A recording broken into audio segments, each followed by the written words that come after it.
Subscribe to the Hit That Line Podcast Network, brought to you by Breeden RV Center. Breeden RV Center, family owned and operated, a no pressure, laid back atmosphere, and always home of the free maintenance for life.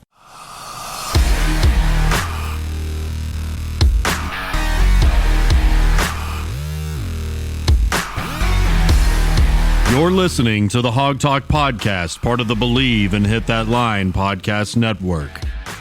With us on the line is the voice of the Arkansas Razorbacks, Chuck Barrett. A former guest of the show, Coach Mike Neighbors from the Arkansas women's basketball team. We have from ESPN's Around the Horn, Highly Questionable. Also a two-time Dan Le Batard Show Suey winner and a former heptathlete at Cornell, Sarah Spain. And we are happy to be joined by Martrell Spate. Mr. Phil Elson, the voice of Razorback Baseball and the Ladybacks. Razorback Nation, welcome into episode 196 of the one and only Hog Talk Podcast, live from the Heinemann Services Studios alongside Porter Hayes. My name's Kyle Sutherland, and we thank you as always for joining us. Hope you all have had a great Memorial Day weekend, whether you're listening on Apple, Spotify, iHeartRadio. Hit that subscribe button wherever you're listening. Take a couple seconds to leave us a written review and a 5-star rating as well. Helps us get our name out there and reach more people. As always, the show is brought to you by BetOnline. They have you covered for all the news, scores, and odds.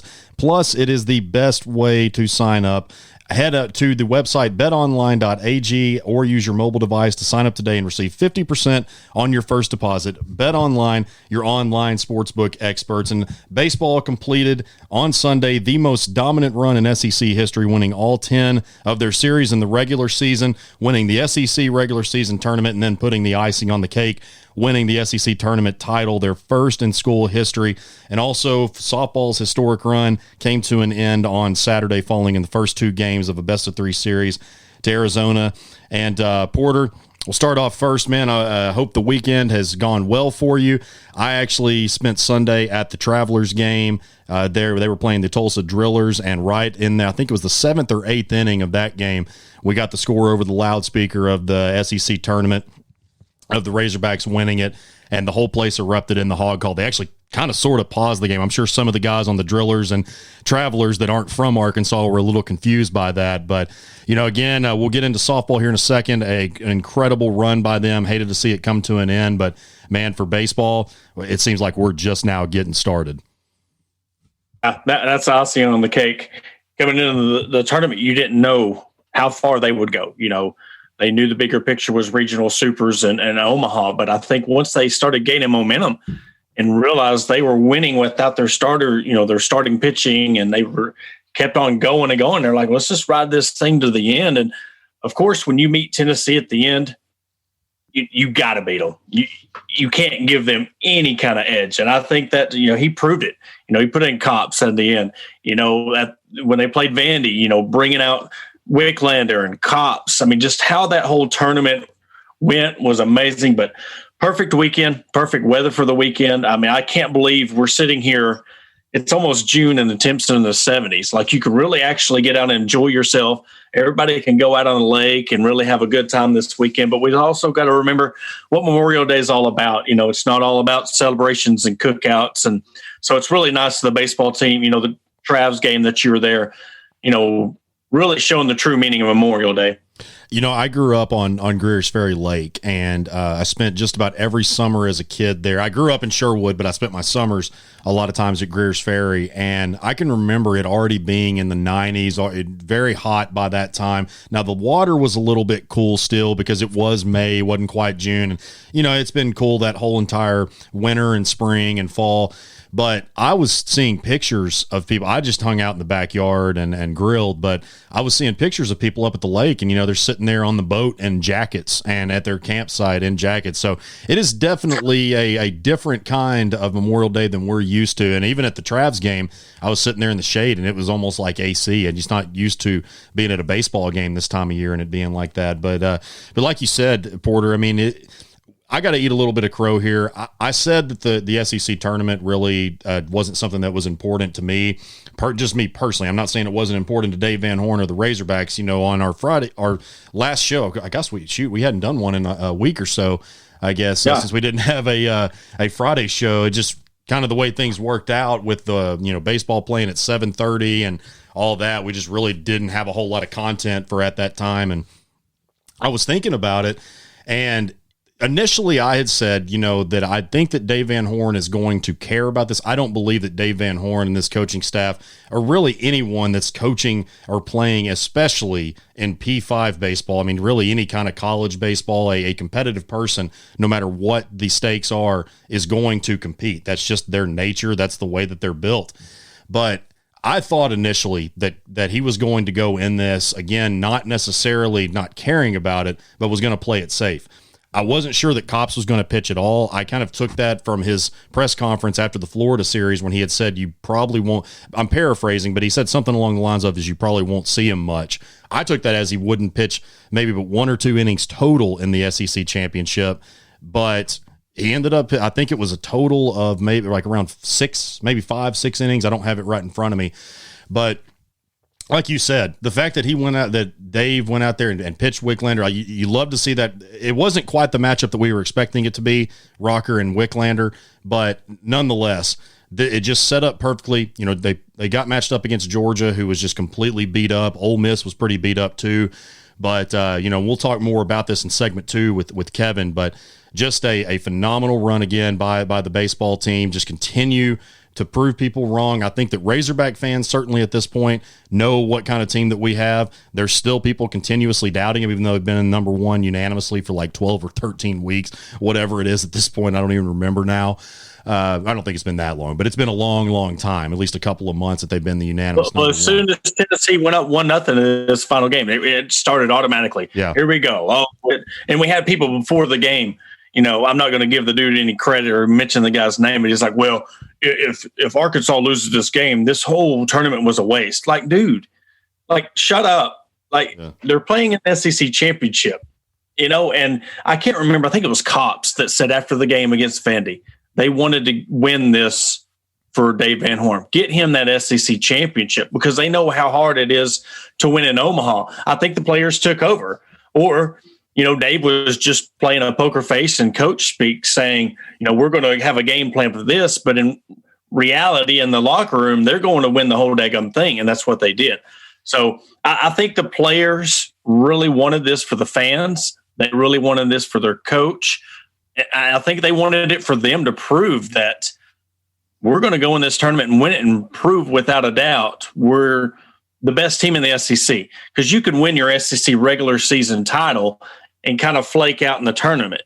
But I think they left no doubt. And for everybody who is still doubting this team, they need to go find another team to cheer for. Yeah, I don't see how you can doubt this team now. And I know that we've been guilty of it. There's been plenty of times that you, myself, Kevin, have said, we're kind of not necessarily that we were going to lose the upcoming series the next week, but just that this was a kind of a trap, especially the Georgia series. I know that we talked a lot on both of those shows, kind of just mentioning that was one that we're really concerned about because that's one that could be one of those trap series where they come in and just like they did to Vanderbilt, they won that series when they probably shouldn't have. And there were some scary times, especially after they won game 2. In game 3, it was looking like that they could possibly do that and they would win the series. But just like the Razorbacks continue to do, they always come back. And I truly believe, I've said this for the last few weeks, and I will take it until they are done, that I think that this team is only going to lose to the Razorbacks, beating themselves like we did. And I know it's painful to bring up, but like we did in 2018, we beat ourselves. And I think that that's going to be the case this year. The only thing, when we are playing at our best, I just don't see any other team stopping us. And so, we got regionals coming up, and then I guess so this drops on a Monday. That tonight will be when we find our seating, and we'll be talking more about that on Friday's show. And Porter, before we go into segment 2, definitely want to touch on some softball and just give so much credit to what these girls have done. I'm not even going to lie to you. I kind of choked up just watching Courtney Deifel's post-game press conference when she started to cry, and you could just sense the mixture of being so incredibly proud, but being sad at the same time, and just what this team has accomplished. We always we go back to what this baseball team was back in the 70s when Norm DeBryan took over and playing at the fairgrounds and literally having no facilities. Now, when Courtney Deifel took over this program, we were not lacking facilities or anything like that. We were just lacking talent. And with how awful things were, I think the season before her was, and her first season, that was the 2-46 record combined in conference. But she had one conference win. We all know about that, her first season here. And ever since that time, and Coach Neighbors had talked about, when we compare these two teams together a lot, and Coach Neighbors had talked about the girls that came in, Macy Weaver and Jalen Mason and all that crew that came in. And this was a team that was basically just some dead people walking, and obviously meaning figurative terms here, just not really in a place that was very attractive for recruits to come to, and to what they've built there. And now to what Courtney Deifel has built, literally going from the bottom to the top to SEC regular season champs, and then getting to the super regionals against a very underseeded Arizona team. They went 43-19, 19-3 in the SEC, swept 5 out of their 8 regular season series. It's cliche to say this is the beginning of what Courtney Deifel is going to be able to do, but I think it's very appropriate knowing the depths of which they came from. Yeah, it's very similar to how we talk about Mike Neighbors and what Chelsea Dungy did for setting the foundation for that basketball program. Braxton Burnside, Danielle Gibson, Mary Half, all these people that were the Lenny Malkin, all these kids that come in and bought in, Kayla Green, these girls, this whole team top to bottom bought into this program. At a program where you said 1-23, and you're getting maybe 50 fans to come watch your games. Now there's over 2,700, 3,000 at your games, and you could just see the momentum. And the heartfelt press conference, and that just shows how much she cares. But also, she doesn't take any of the credit. She wants to work on setting that foundation and let her kids take the credit. And that, to me, shows true character of how she is a coach. You had Braxton Burnside giving her farewell speech and talking about this season and how much it meant to them. And you're talking about sports where you don't get all the glamour, you don't get all the fans and the notoriety, and to start getting that publicity and the media coverage, how we cover the women's sports and the softball team, and just how thankful they are. I mean, Coach Neighbors, you ask Kobe Hale, Coach Neighbors, Harder, Deifel, Weaver, you ask any of them just how much it means to them for the fans to show up to their games and for us, the media, to sit there and cover them. It means everything to them. And I think even next year, if they're not as successful as they were this year, we need to show up every game. Show up in all the nice weekend series, show up for them, because you just don't show up when the big games or just because they're good. You need to support them no matter what. And I'm telling you, Courtney Deifel, she's building something. I mean, if this is just the start, I can't wait to see what the future holds for this team. We talk a lot about the negativity in this fan base, and whenever things go bad, whether it be in the first or second inning of a game or whenever we lose a game. But I want to focus for a second on when they lost that game yesterday on Saturday, when the whole entire Bogle Park began to call the Hogs. Now, that I like to focus more. I know that we talk about the negativity a lot, but that just shows right there. Just like you said, fans coming out to games. I'm not sure exactly what Saturdays or Sunday, or what Friday or Saturday's attendance ranked, but I know that in the regionals against Stanford, that was the 4th highest attendance in school history. And just knowing that people are buying into this, and I get it. Whenever there was I guess it was the Friday of the girls playing regionals and the guys playing at Florida, yes, there's going to be more people at the baseball game. It's reality. That's the way it is. But the fact of the matter is, whether they're actually in person or not, is that people are buying into this, and they're buying more into the spring sports. The big 3, those are always going to be the most popular. That's just the way it is. Courtney Deifel knows it. Mike Neighbors knows. Mike Neighbors has told us that on air. It's just the way that it is. But it is really great to see that, this one Razorback that Hunter Yurachek has talked about so many different times, that he always hashtags in his tweets. We have really seen that this year. Coming off of a COVID year where we didn't have any spring sports and we had such a successful spring season, this has just been it's been an incredible experience, especially for us. This was my first full year covering high school sports and then covering a full year of Razorback sports for the Hog Talk. It's been just an incredible blessing for me to do this with you guys, to be able to put out content for all the ones that take the time to listen to us. But Frank Broyles in the 60s and 70s, Nolan Richardson in the early to mid 90s, Norm DeBryan in the late 70s, particularly when we were the College World Series runner-up. You think about the foundation that was set for football, basketball, and baseball. We're going to look back at especially 2018 when when softball made their first super regional, and this year in 2021. And as this softball team continues to make that climb up, we're going to remember those 2 years in particular and the Mary Half. Like you just went through the names, the Mary Halves, the Autumn Storms, the Braxton Burnsides, the Danielle Gibsons. We're going to remember that when this team finally gets to the College World Series, they're going to be the ones that set the foundation. We're going to talk about them just like we talked about what Nolan Richardson, Frank Broyles, and Norm DeBryan had done. And that was just the beginning of the foundation that's been set. Yeah, and you can't hang your hat on losing to a program like Arizona. Sure, no, eight or nine national championships all time. When they went to the Super Regional last time, and you can't hang their hat on. That's what we expected, because when you get the Super Regional, you never know. Arizona came in hot, and I want to shout out the Arizona softball team because they put out a tweet and was just classy, thanking the fans, thanking the staff, thanking Bogle Park for making them feel so welcome. And I heard so many comments. That's what you look for in the comments. You think you're going to get all these trolls. I didn't see one negative comment that a Razorback fan was saying on an Arizona fan. It was, we sat here and trash talk, but we are classy. We were hanging out. We were talking to the game. We met up with some softball players. That's what it's all about. So kudos to Arizona. Y'all had a really good weekend in Bogle. You were definitely misseeded. I think the Pac-12 as a whole was underestimated with, Stanford, and you had Arizona, Stanford, UCLA. Cal. All them teams out there in the Pac-12 are really good programs, and we're rooting for y'all in the College World Series because y'all really showed up and showed out here in Bogle Park because it's not a easy place to win. Yeah, great job by the fans. An incredible job from Arizona. I was going to mention that tweet too. Just you guys were a great guest.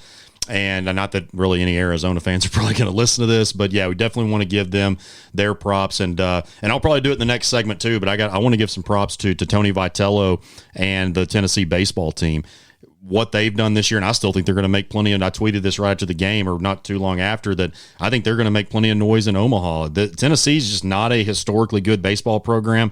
I think that they've got maybe 4 or 5 total NCAA appearances in their school's history. The last time they went was 2005. And so, just a great job by that. And we've already played 4 games with them. I would not be shocked if we played a 5th or possibly a 6th. And we'll get more into that here in the second segment with Kevin. We'll have him on once we get through this commercial break. But don't go anywhere. You are listening to the Hog Talk Podcast, part of the Believe and Hit That Line Podcast Network. With American National, you get a dedicated agent who will help you make well-informed decisions about protecting your lifestyle. Call us today for a free review of your commercial, home, and auto policies, or to learn more about our customizable farm and ranch insurance. Let the Atkins Agency be your agency of choice. You can visit us on the web at theatkinsagency.com, call us at 501-428-0877, or connect with us through Facebook. Go Hogs! Located in Fayetteville, Wrapology is your top spot for banners, signs, and wraps. From commercial fleet wraps, color changes, vinyl decals, and much more, they take care of you in a timely and professional manner. Call Wrapology today at 479-368-6490. Again, that's 479-368-6490. Tackle your to-do list without breaking your back or getting your hands dirty by calling Heinman Services. Located in Northwest Arkansas, Heinman Services is your premier company to get those projects done that you've been putting off. Whether small remodels, lawn care, carpentry, and much more, they take care of you in a timely manner with exceptional customer service. Call Corey and his crew today at 479-347-9336. That's 479-347-9336. 888-866-9836. We're back on episode 196 of the Hog Talk podcast. Kyle Sutherland, Porter Hayes, and Kevin Bohannon with you. And Kevin, first off, congratulations on a great weekend for you. Not only did the Razorbacks win the SEC tournament, a couple of your former prospects, Jackson Wiggins, who was touching 99, pitched a really good game against Tennessee. And also you guys won the championship, which I know you're on the way back from as we're recording. So I know things have definitely gone pretty great for you this Memorial Day weekend. Yeah, first weekend of the year down in Mississippi. Played against a couple of really good programs. Easley Baseball Club out in the Memphis area. They've always got some really good kids that are SEC type caliber talent. Go to Ole Miss, Tennessee, Mississippi State. We were playing them in the championship game down 1-0 in 2022. Easton Swafford, Razorback commit, hit a solo home run to tie it up, and another hit. And a couple walks later, we walked them off with a base on ball. So it was a really good event. Pitching and defense was the key. We only gave up 3 runs the whole weekend. I think 8 or 9 hits in 4 games and 9 double plays. So it was a great opening weekend. The kids had a lot of fun, played well together. Get to do it again next weekend in Memphis. Hopefully we'll be able to get over the bridge. Well, and I know last year you had Wallace, Wiggins, and Ethan Bates. Do you guys, I can't even remember. I know we've talked about this many times. Do you guys have any Razorbacks right now on your team? Yeah, Easton Swafford. Yeah, Easton Swafford. Right. He's a 2022. The 21s where, of course, they're playing other places this summer, getting ready to go up there. But Reese McWilliams, Cameron Leach, those are 2 names that you might hear some of. They might end up redshirting or going to JUCO, but because of the loaded rosters, it'll be interesting to see. But yeah, there's a lot of good talent out there, and it's just going to keep getting better right now. And it was really, really neat to see because Jackson was up there. Of course, Ethan Bates and Cato, they had been out there the first couple of games. And Marcus Brown, who played for us, he started at Oklahoma State during their Big 12 run right now. Now they're playing TCU as we speak. So we had about 6 or 7 kids that as freshmen were contributing on national powerhouse teams. That's pretty crazy. Yeah. And we'll start off with the SEC tournament here from the very beginning, and Arkansas played Georgia on Wednesday. That was just a complete blowout. You know, now obviously the one thing that you hated to see in that game was Brady Slavens going down. Thank God his injury was not near as bad as what we thought it could be. As a guy who has had multiple injuries, I'm talking about myself, who has had multiple injuries to both ankles, it just about made me throw up watching that play go down. And it's not looking like we will have him for regionals. Now, if we get to the super regional, he could possibly come back for then. It's going to definitely be sore no matter what. But how optimistic are you that he will be back at some point this season if we do make it to that point? I think he'll at least be out the regionals, and then they're going to see. But didn't it just show you how deep this roster is? Yes. I mean, I'm not saying that we can win everything without Brady Slavens, but they didn't really miss a beat. Of course, Charlie Welch came in, had a couple of hits today. He's doing his thing that he's did all year. They shuffled it around a little bit, moved Goodhart to left field. He did pretty well out there, moved Cato over to third, Bates to right field. And then, of course, they threw the lefty today, so they shuffled it up a little bit. But you just pick up the slack, and that team is so good and talented. I'm not sure what Colin Smith's count is on the year, but he'll be the 6th guy with double-digit home runs. And that's just unheard of in an SEC team these days. Well, Kevin, you're talking about the switching around. Just how dangerous is a team like Arkansas? He's done this multiple times, played around with people in different positions, and it's the same outcome. They keep winning, no matter what. I mean, they probably put Casey Opitz out in center field, and they'd probably win. Yeah, and the funny thing is, people keep questioning Dave Van Horn like he doesn't know what he's talking about.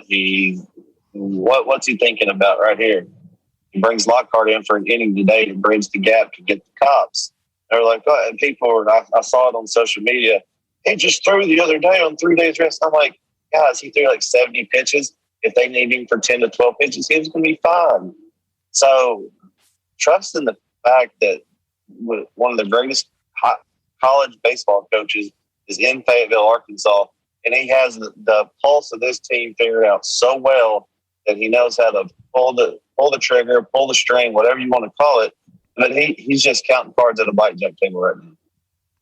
Yeah, and I mean, I didn't really know what else to say about this team. I was texting my buddies earlier. You know, we're all in the same, and we all graduated the same year, so we're all 31. And I was telling them that outside of the '94 national championship team, this might be, and I know that there's still a lot of work left to be done, but this might be the best team of the big three sports, the Razorbacks, that and I don't think it might be. I think it is.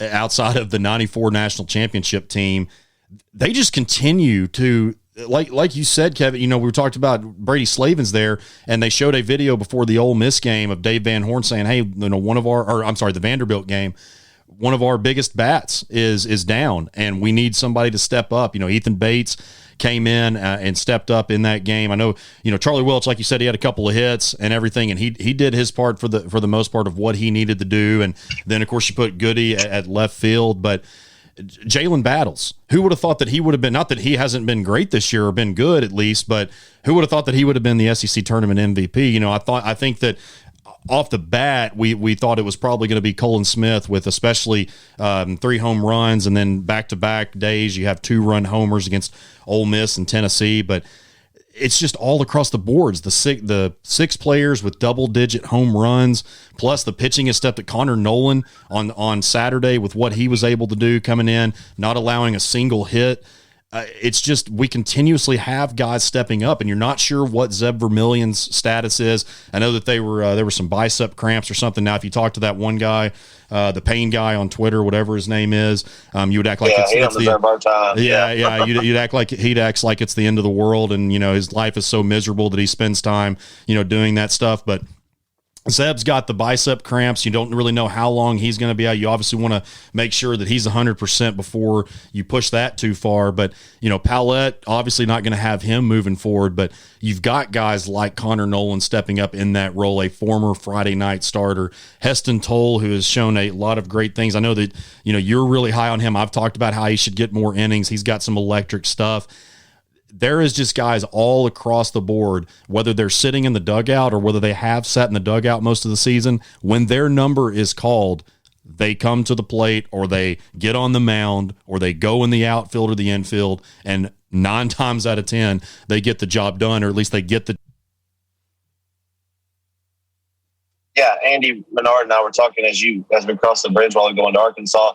If Arkansas does make this run, win it all, it's going to be the greatest team accomplishment at the university in our generation. Just think about Caleb Bolden the other night. He had 4 innings of shutout baseball.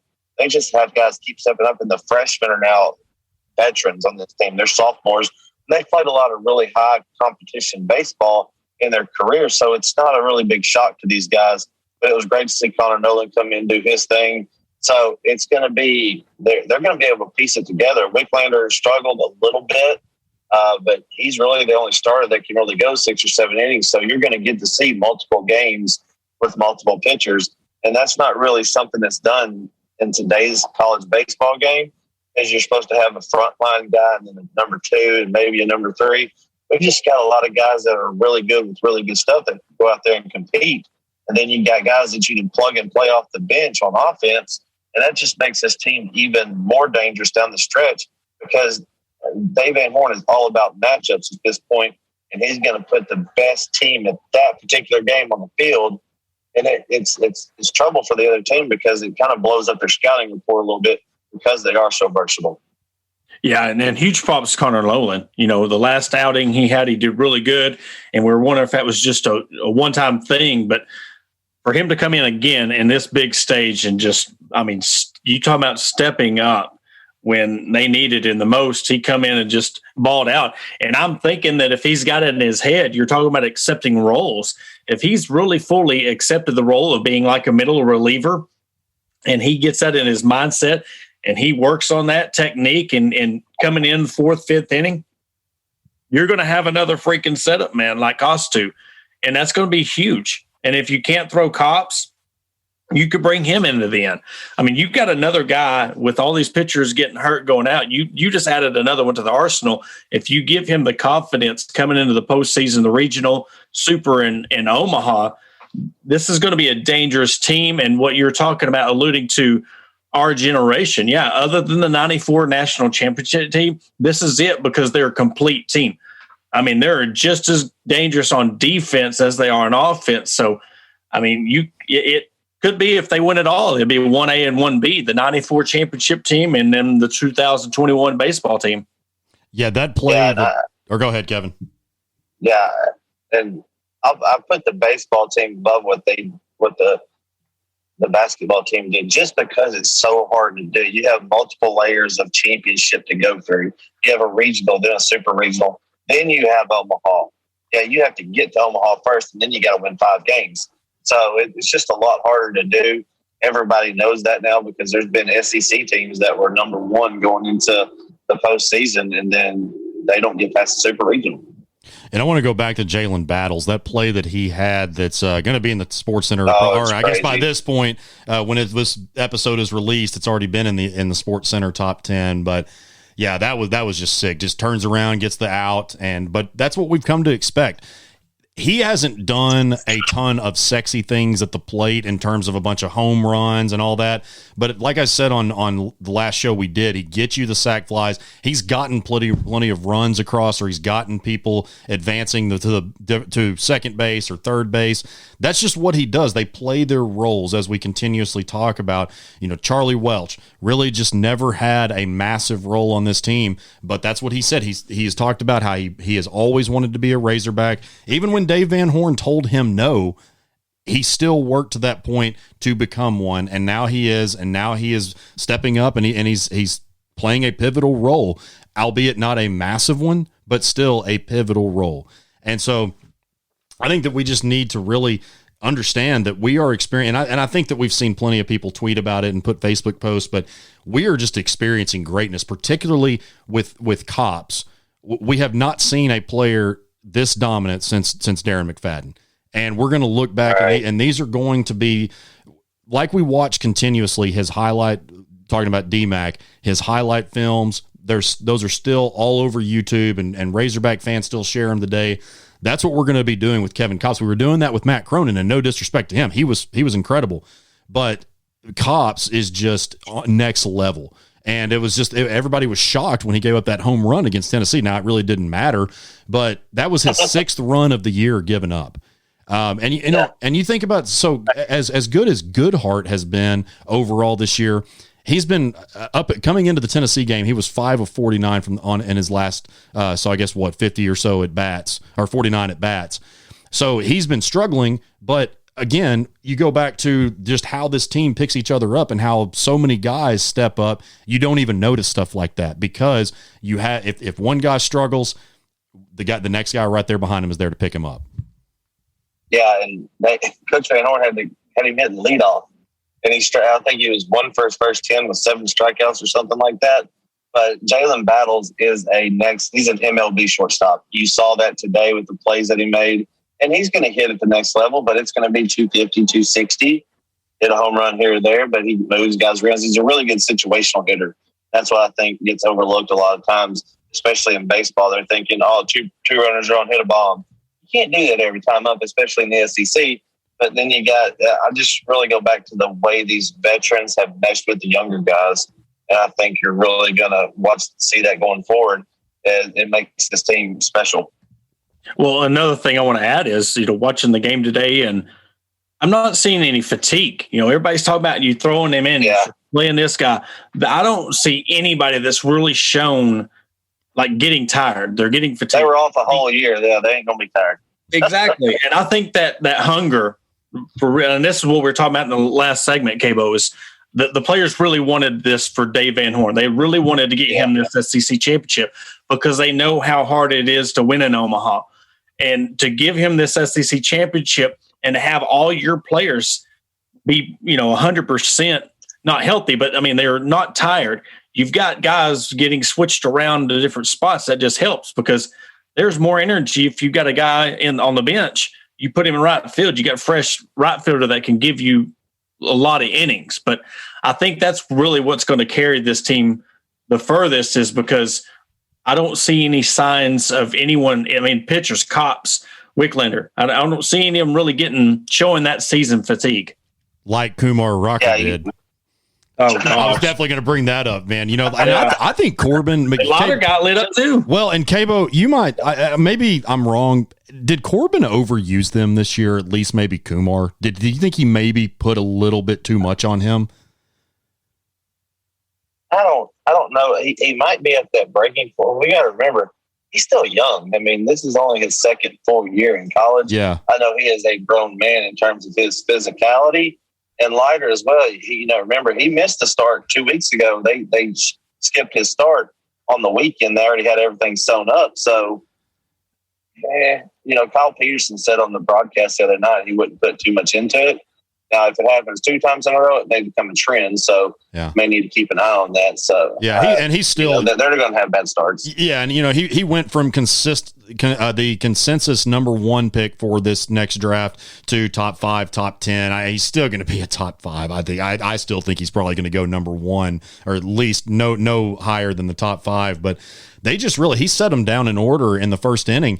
And then right after that, he just could not get his off-speed pitches. They really, by that point, once they started getting on him, it was pretty much just all hogs from there. And I wasn't necessarily scared after the first inning because I've seen what we can do even when we struggle up into the 7th, 8th, whatever it may be. We've seen that many times where what was it? I think it was Liam Sullivan in Georgia. We couldn't hit him until like the 6th or 7th inning. Yeah. Like literally that guy had like 12, 13 strikeouts, whatever it was against us. And so I didn't necessarily think it was going to be quite like that because I think that we have grown even since that series. I mean, the Georgia series is maybe a little over a month ago, and you're facing the best pitcher in 3 college. weeks. Yeah. Yeah, you're facing the best pitcher in terms of, now Cops is the best pitcher in college baseball, but in terms of overall ability and where he's going to go in the draft, it is without question Kumar Rocker.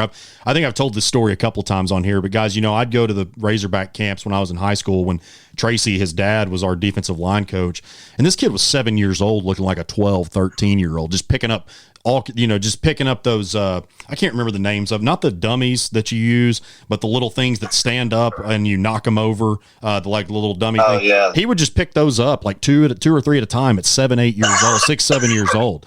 Just a complete unit. So I'm not shocked, that he's turned out to be the grown man that he is, but yeah, I mean, you do that to a guy like him, and that was the one that we had wanted to see all year. Now, at the time, at the beginning of the season, we weren't really sure who our ace pitcher was. We knew that they had 2 of them, but we finally got that matchup with Wicklander and Rocker. And from a pitching standpoint, it wasn't quite what we thought it was going to be, but still, the Razorbacks came out on top, and that's what matters. Yeah. I think Vandy peaked too soon. I think they had their peak. I agree. I think they peaked. And you're talking about overusing them. That might play into it. And you look what happened after the Arkansas loss. They turned around and lost the very next game to Ole Miss. So I kind of worry, you also got to think at this point when you're talking about Rocker and Leiter, is their attention already on the major league draft? Leiter kind of got hurt a little bit. Rocker, they got beat by Arkansas, then Ole Miss. So is their headspace now just kind of on the professional level? And if that's so, that's going to hurt them come, super regionals, or if they happen to make it to Omaha. Yeah.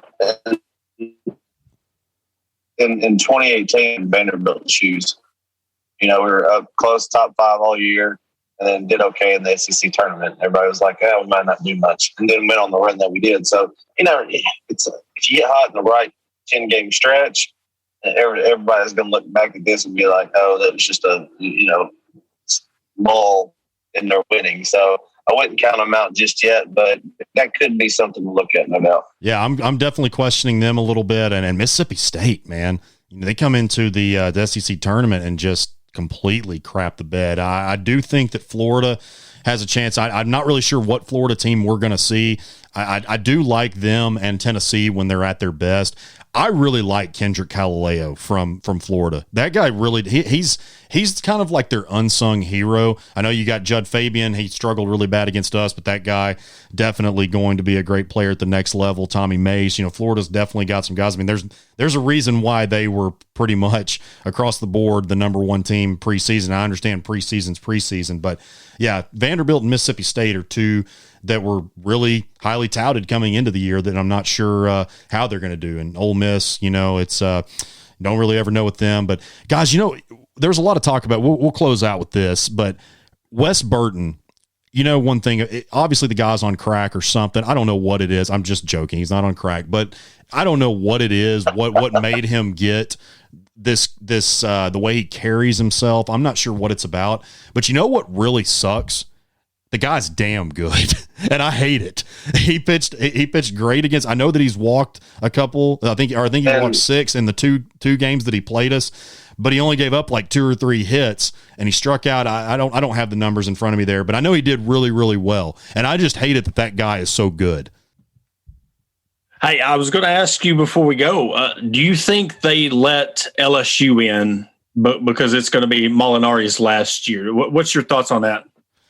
I don't think they do. I just, man, that's because that's a good question, but I'm not 100% sure. I know Kevin actually he was hitting some rough spots, so he had to hop off, but I'm going to say no. And by the time, again, this drops, I could be completely wrong, but I don't. I understand. Hey, big props to Paul Molinari.